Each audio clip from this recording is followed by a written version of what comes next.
Ako si Camila, tawagin nyo na lang akong Pam. Tara, samahan nyo ako sa Maki's Farm.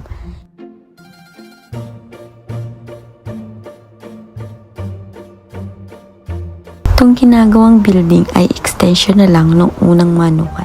Ang capacity nung una is 192 heads. Ito ngayong ginagawa is 288 heads na manok ang kasya. Costing nito ay around 80k 1 week in the making. From labor na umabot ng 16,800, 4 na tao ang gumawa for 7 days.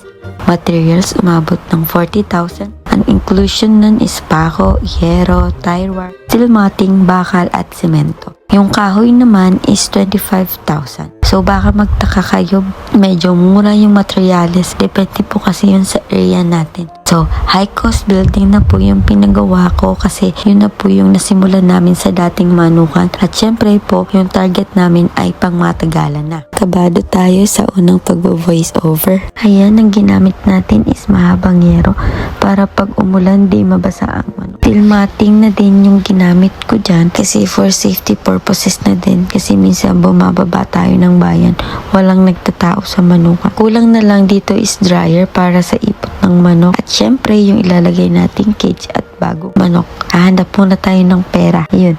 So, pasasabi ko lang sa mga magsisimula ng manukan, consistency is the key. So, huwag kayong matakot sumubo kasi ako nagsimula lang din sa wala talaga. As in, zero knowledge ako. So, sa pagtitigin ng vlog, sa pagsiseminar, ginawa ko lahat para magkaroon ako ng kahit konting knowledge para masimulan yung manukan. So, dito na lang guys. Salamat sa pagsama sa akin and sa susunod ulit na vlog.